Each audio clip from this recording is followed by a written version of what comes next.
You just realized your business needed to hire someone yesterday. How can you find amazing candidates fast? Easy. Just use Indeed. Stop struggling to get your job post seen on other job sites. With Indeed sponsored jobs, your post jumps to the top of the page for your relevant candidates, so you can reach the people you want faster. According to Indeed data, sponsored jobs posted directly on Indeed have 45% more applications than non-sponsored jobs. Don't wait any longer. Speed up your hiring right now with Indeed.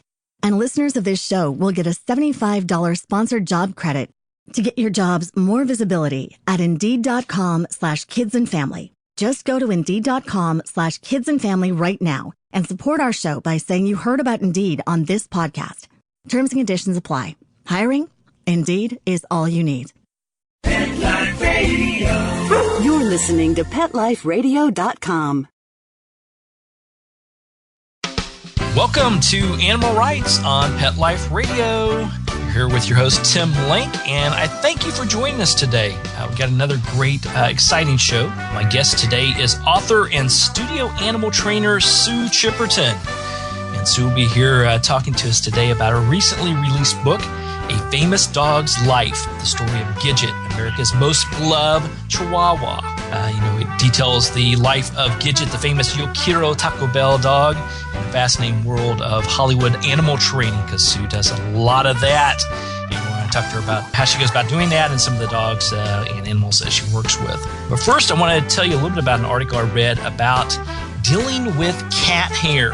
This is actually a good one that can deal with any animal hair at all, but dealing with cat hair, it was written by Dr. Amy Wolf, and she gives us some really good advice, some that we've thought of and some maybe you haven't thought of, about how to clean up pet hair that really is part of everyday life. There's some strategies she's put together to help reduce the amount of hair that's in your house, your car, your clothes, your furniture. As you know, pet hair can be a nuisance, but it even can cause some medical issues. I work with hundreds and hundreds of cats myself, but I'm allergic to cat dander. And so whenever I'm around our 10 feral cats that we take care of, I have to make sure I clean up and wash up afterwards to make sure the allergies and asthma and different things don't flare up. But a few suggestions she has. I'm going to throw a few of them out, and you can read more about them on the blog later on. But grooming, obviously, is a big part of it. Keeping your pet well groomed, cleaned, and groomed up is a big part of keeping the dander down. Furniture, if you can, keep the pets off the furniture. Discourage them from getting on the furniture by having their own little pet beds, pet furniture, places for them to lie. That is their special places. Cleaning the carpets regularly. Make sure you're removing the pet hair. Clothing, keep plenty of the pet hair rollers and brushes nearby to get rid of some of that hair that gets on the clothing and captures it. In your car, you can drape towels or a little blanket or something over the seats to make sure you're collecting the hair from the animals. Or better yet, put them in a protected cage unit in the back to make sure that they're fastened down, make sure everything's good and safe for them as well. And there's also, you need to take a look at shedless pets that shed a little bit less or have a little bit less issue with the dander. With cats, the Sphinx cats are a big one that you can take a look at, and there's a whole host of other ones that we're going to be providing for you as well. So if you have issues with dealing with cat hair or pet hair in general, you can find out more and get more helpful tips and hints by visiting my blog and my website. Go to the Animal Rights blog on Pet Life Radio. That's PetLifeRadio.com. Click on Animal Rights, read the blog, and you can read more about dealing with cat hair. We'll also post the website so you can go and read more about how to take care of the fur that is flying around your house. So a little bit of tidbits there, a little bit of helpful hints. Hope that'll help you out. So we're going to take a little bit of commercial break. We're going to be right back with Sue Chipperton right after these messages. You're listening to Animal Rights on Pet Life Radio. Sit. Stay. We'll be right back after a short pause. Well, 4 to be exact. Buster, you're telling me my dog food products can't go on your shelves? That's right. Didn't pass one of my Petco certified nutrition checklists. Sorry, Wayne. Who made these checklists? Geniuses. Very smart guys. Well, it's good enough for most grocery stores. Do you see cheese puffs on my shelves? Mayonnaise? Soda pop? No. That's because I ain't running no grocery store, Wayne. Your pets will get better nutrition. I guarantee it. Petco, where the healthy pets go. Enter the code LUCKY10, LUCKY, the number 10, and get 10% off any order. No minimum at petco.com.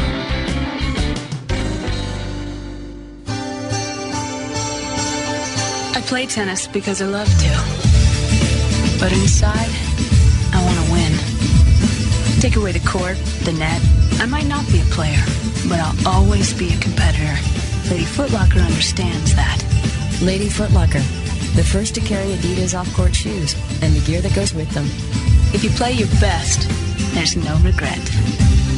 Lady Foot Locker, one place, every woman.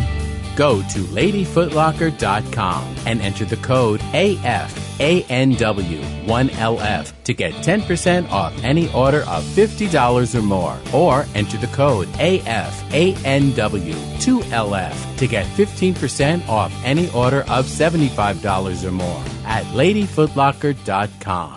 I don't make any decisions about who to hire without going to Angie's List first. You'll find reviews on home repair to healthcare, written by people just like you. With Angie's List, I know who to call, and I know the results will be fantastic.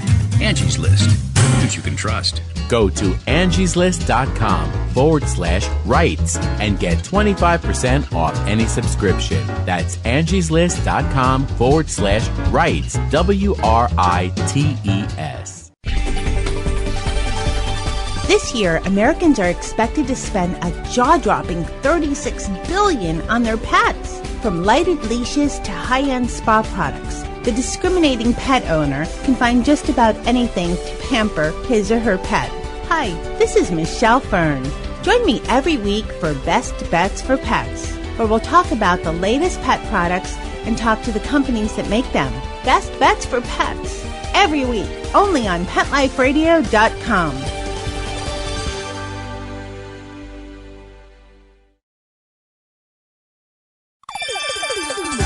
Let's Talk Pets on PetLifeRadio.com. Welcome back to Animal Rights on Pet Life Radio. Joining me now is Sue Chipperton, author of the recently released book, A Famous Dog's Life, The Story of Gidget, America's Most Beloved Chihuahua. Sue, welcome to Animal Rights on Pet Life Radio. Thank you for having me. We're thrilled to have you here on today. I think everybody knows Gidget and knows the story a little bit about Quiero Taco Bell, but I want to go behind the scenes and learn a little bit more. So tell us a little bit about the book, A Famous Dog's Life. Well, the book starts at the beginning of her life when I found her as a puppy at a breeder. I fell in love with her when she was 8 weeks old. And we got her, and she lived with me right up until she passed away in 2009 when she was 15 years old. So I had her the whole time. She was, lived life pretty much as a pet. So the book chronicles her entire life from when I found her right up until the end. Speckled in amongst all of that is my story of working on set with other animals and the celebrities that I've worked with and, all the fun behind-the-scenes stories and a few little training tips thrown in there for good measure. That's so right. That's pretty much what the book consists of. It's amazing how you're able to do all the things you're doing, and as busy as you are, and as you said earlier, you're on set right now doing another movie with one of your other famous furry friends there as well. Yes, I managed to walk away. I'm keeping an eye on them, and I hope they don't call me while I'm on the phone with you. Well, we appreciate it. So tell us a little bit about, obviously it's a great story. Everybody wants to know about Gidget, but what inspired you to write the book? Well, really what got me going on it was when she did pass away in July of 2009, I was completely amazed at the response, the media and just people writing in their blogs.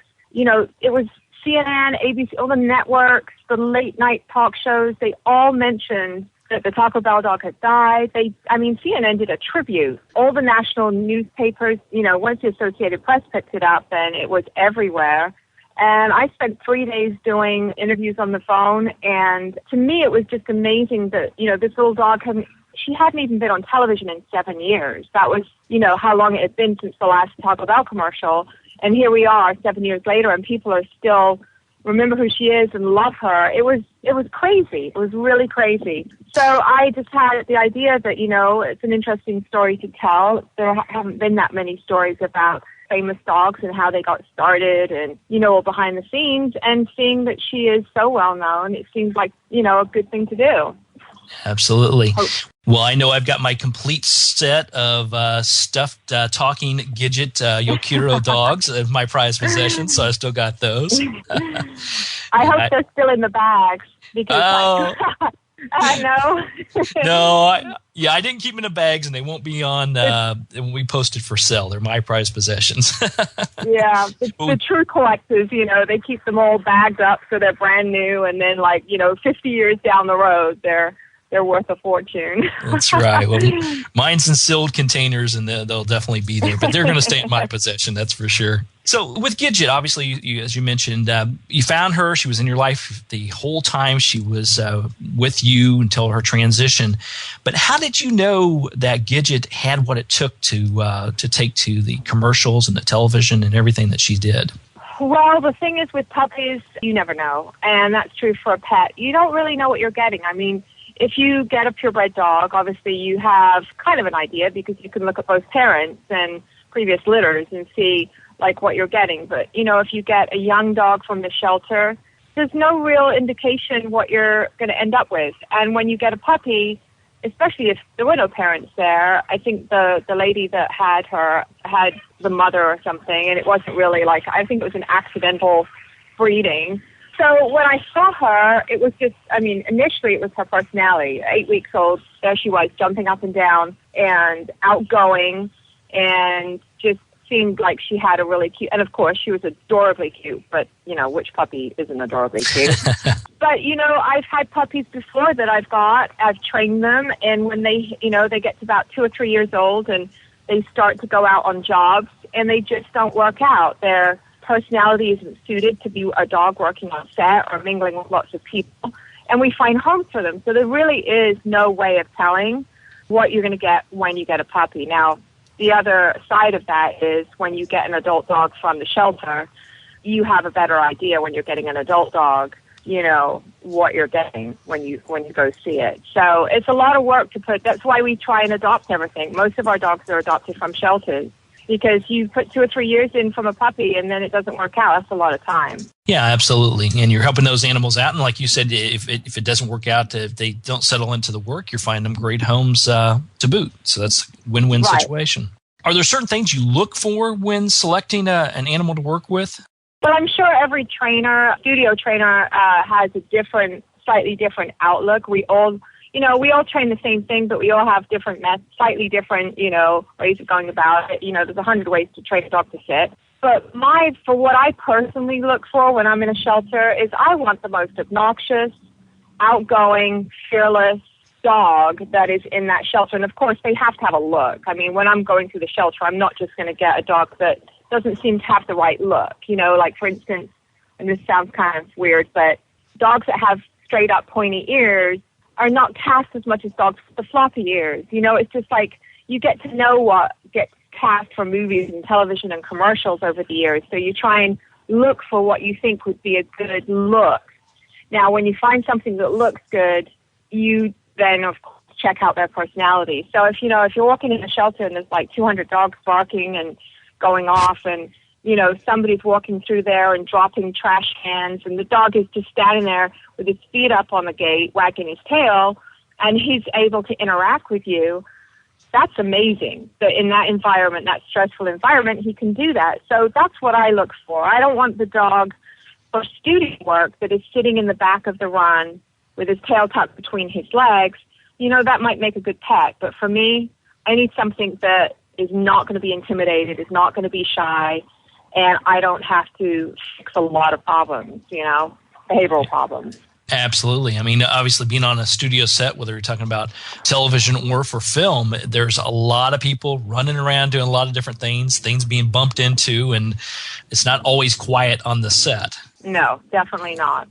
And that's another part of my job is to protect, my biggest part of working Gidget and taking her on set was not training her for whatever behavior that she had to do for that specific commercial. My biggest job was protecting her. So when I walk on set, I'm scanning the stage. I'm looking to see who's going to move a big lamp and drag scenery across the room. And, hopefully by the time they're all set with lights and everything and ready to shoot, there's no work going on.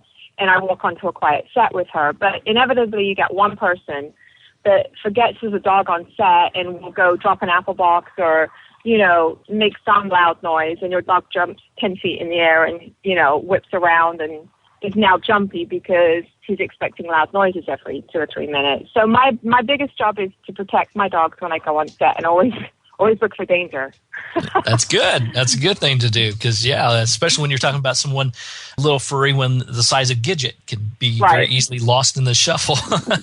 Yeah, definitely. We're going to take a little bit of break here, but after the commercial break, we're going to continue our conversation with Sue Chipperton, talking about her book, A Famous Dog's Life. Right after these messages, you're listening to Animal Rights on Pet Life Radio.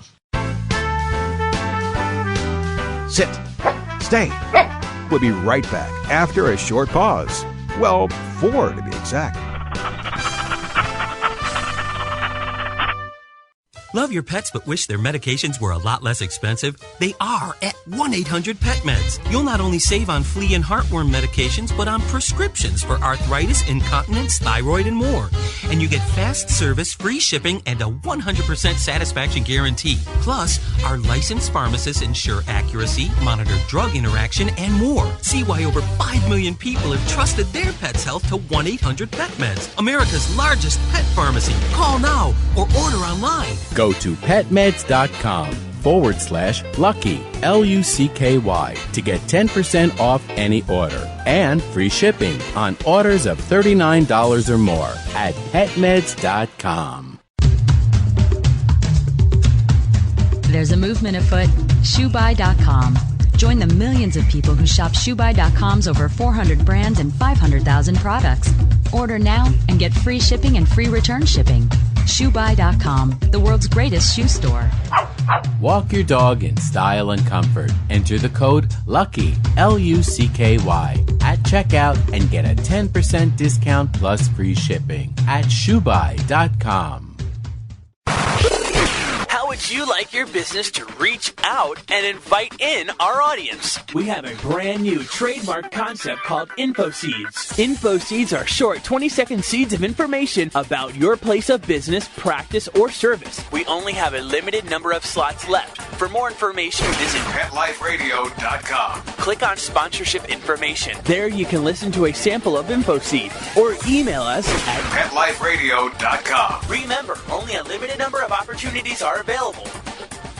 Hi everybody, I'm Megan Blake here with my sidekick Super Smiley, the giant mutt and spokes dog for throwaways. You're listening to Pet Life Radio, and I'd like to tell you about our brand new show, A Super Smiley Adventure. Our show explores adventures with animals. They can be traveling, out in the world trips, or inner journeys where our animals lead us to inspiration and self-discovery, or just plain fun adventures. Join us here on Pet Life Radio on A Super Smiley Adventure. Good boy. You just realized your business needed to hire someone yesterday. How can you find amazing candidates fast? Easy. Just use Indeed. Stop struggling to get your job post seen on other job sites. With Indeed sponsored jobs, your post jumps to the top of the page for your relevant candidates, so you can reach the people you want faster. According to Indeed data, sponsored jobs posted directly on Indeed have 45% more applications than non-sponsored jobs. Don't wait any longer. Speed up your hiring right now with Indeed. And listeners of this show will get a $75 sponsored job credit to get your jobs more visibility at Indeed.com/kidsandfamily. Just go to Indeed.com/kidsandfamily right now and support our show by saying you heard about Indeed on this podcast. Terms and conditions apply. Hiring? Indeed is all you need. Let's talk pets. Let's talk pets On Pet Life Radio. Pet Life Radio. PetLifeRadio.com. Welcome back. Welcome back to Animal Rights on Pet Life Radio. We're here talking to Sue Chipperton about her recently released book, A Famous Dog's Life, the story of Gidget, America's most beloved Chihuahua. Now, Sue, share with us some of the lessons that you've learned from the animals that you've worked with, especially with Gidget. Let's see. Well, I mean, she was my first small dog, so I would have to say, pretty much going back to what I just said about, protecting them. Prior to Gidget, I had only worked large dogs, labs, German Shepherds. I'd been working at Studio Animal Services, the company I still work for now, 17 years later. I'd only been there a year, And I had got my dog, Beans, out of the shelter when she was 6 months old. So I'd been training her for 6 months, but she was a cattle dog mix. So, you know, I guess she was one of the first dogs that made me actually get into that mode of, you know, being protective. And that's also like when you walk down the street. I mean, I go down to, in Santa Monica, close to where I live, there's an area called 3rd Street Promenade, and it's, you know, it's a huge shopping area with restaurants, and it's closed off, you know, walkway. There's no vehicles. But I see people walking down there, and they have their dogs on leash, little dogs, a lot of times Chihuahuas or, you know, small little handbag-type dogs, and they're walking them oblivious to how their dog is reacting to the crowd around them, you know? And it's like an accessory sometimes. You see these people walking these small dogs. And I just find that, you know, that really made me focus on looking at my dog, reading my dog, making sure my dog is not stressing, making sure that they're comfortable in the environment that they're in. So that was probably the biggest lesson I learned with a small dog, which then transferred to every dog I trained, because I was like, if it applies to a small dog, why would it apply to a large dog? And so that's pretty much, I guess, the biggest lesson that I learned, you know, doing this and training animals. Good. Now, you've obviously, in the book, it details some of the animals that you've trained and some of the movies. But for the listeners who haven't read the book yet, give us a little bit of teaser on some of the dogs that you've trained and some of the big movies and TV shows and things that they've been on. Well, one of the first big movies that I worked on was Titanic. And people always go, wait a minute, there weren't any animals on Titanic. But we had a huge boarding scene, you know, where the horse and carriages pull up and unload all the passengers. And then there were actually dogs on the Titanic in real life, and they duplicated the breeds, and we had the dogs boarding. In fact, there was a lot of stuff that we shot that never ended up in the movie. It never ended up on the big screen. And then we did Train the Rats. You know, I was one of like 4 or 5 trainers on that job. And we had the rats in the one scene when the ship is sinking and they're going up the corridor. There was that one, and then, of course, I did both Legally Blonde movies and trained the Chihuahua Mooney for that. So that was fun, and Reese Witherspoon was an absolute perfect actor to work with and a joy to work with as far as working with animals. And in fact, she wrote the foreword for my book, right, which was fantastic. Let's see, I've Brad Pitt, I worked on Seven, laying on the ground in rain gear as they're making rain, and I'm releasing pigeons from behind an air conditioning unit on top of a building in downtown Los Angeles. As Brad jumps over my body, I pigeons into the air. It's exactly how I imagined meeting Brad Pitt. And, you know, on down the road, I've done a lot of movies with the director Tony Scott. The Fan was one of them. There was a Rottweiler in there and some puppies. And Crimson Tide, we had a cat and a dog, and more recently in the last 3-4 years, Deja Vu. So we always work with him, and Clint Eastwood, Gran Torino, with the dog in that. And we just did a few little dogs in his latest movie, J. Edgar. So, yeah, our company, Studio Animal Services, that I work for, while we primarily do commercials as our bread and butter, you know, it's fun every now and again we get the occasional movie that comes along, which kind of breaks it up. Absolutely. So big names, big movies. And I hear that Gidget had a nice encounter with Antonio Banderas' nose at one point. Yeah, I was actually working for another animal company at the time. They'd subcontracted all the animal companies in Los Angeles while we're all, you know, everyone's working for themselves. We all subcontract from one another. So they had this movie, Crazy in Alabama, that they needed 3 Chihuahuas for. So Gidget went along, out of character, not hired as the Taco Bell dog, merely as a Chihuahua to be in the scene. And Antonio Banderas was directing it, of course. And this was during the time that I called Gidget's naughty phase, when she got to the point where she was kind of fed up with all the attention. And people would come up and put their face right in if you were holding her. Would put their face right in and go, oh, the cute little Chihuahua. And she would go, ah. and aim for their nose with her mouth. And Antonio fell right into the trap. So he called it a love bite, I think, at the time. I was a little bit mortified that my dog had just bitten the director, but he didn't seem to care. That's right. So lessons learned, dog lessons learned, never put your face in there without asking. That's the key. Yes, definitely. Now, Sue, I know you talked a little bit earlier about all the impact when Gidget made her transition when she passed away. I know I saw it on Facebook, of all things. The announcement came out, and I saw that. And of course, I was deeply touched and remembered Gidget and everything she did. But can you reflect back on maybe one of the most memorable letters or emails, something that you received from the fans of Gidget when she made her transition? Well, gosh, there were several. And the amazing part was, like I said, not only the tributes and everything that were on the national networks, but it was the personal blogs, where, I did a Google search, and I think I got to page 45 and just stopped looking at them because there was just so many. But I remember, there was a guy who, he made a T-shirt. He's an artist. And he did a tribute T-shirt, which he was, of course, selling. But it was just this, he did Gidget's face in one of the typical Taco Bell poses, and he made it out of nachos and cheese. It was bizarre how, I had to look at it twice. I'm like, that is made out of tacos and cheese? It looked like an oil painting. And he had crafted this image, and then he photographed it, and then he applied it, to T-shirts.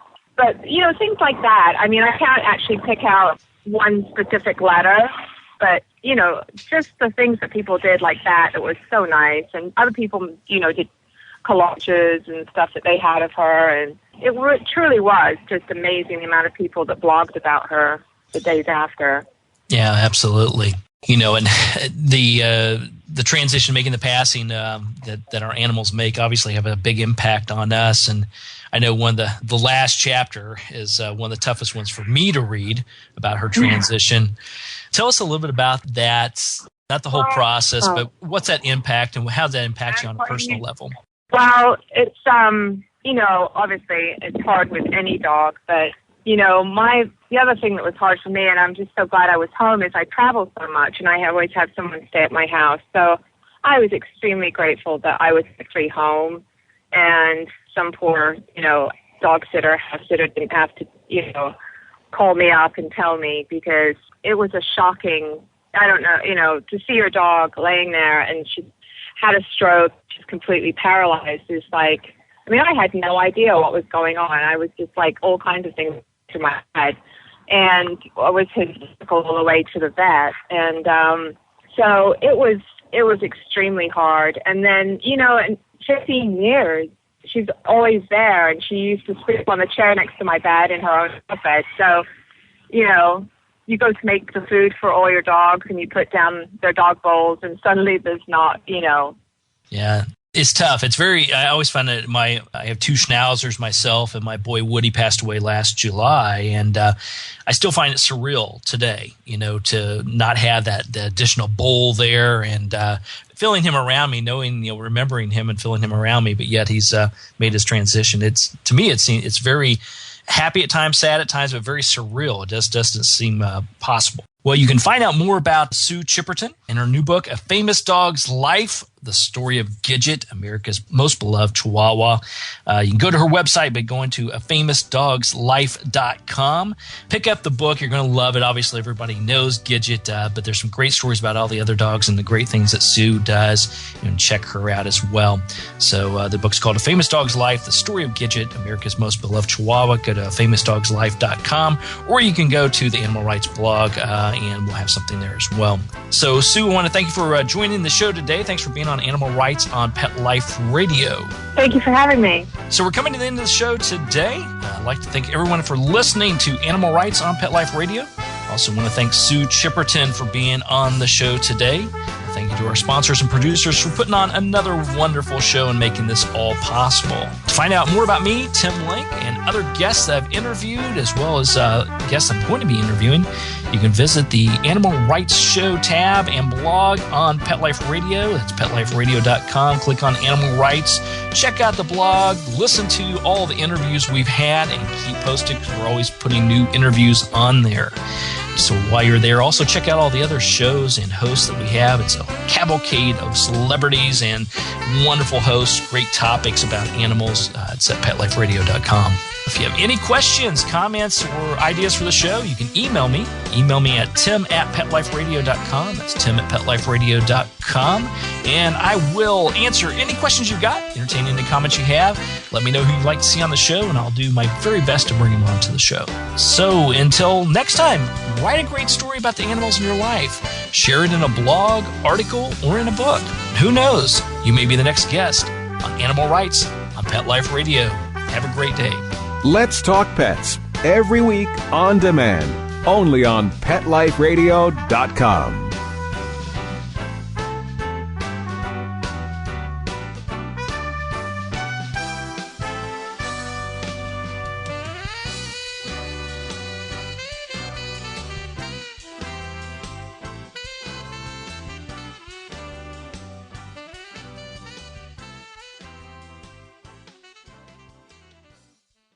You just realized your business needed to hire someone yesterday.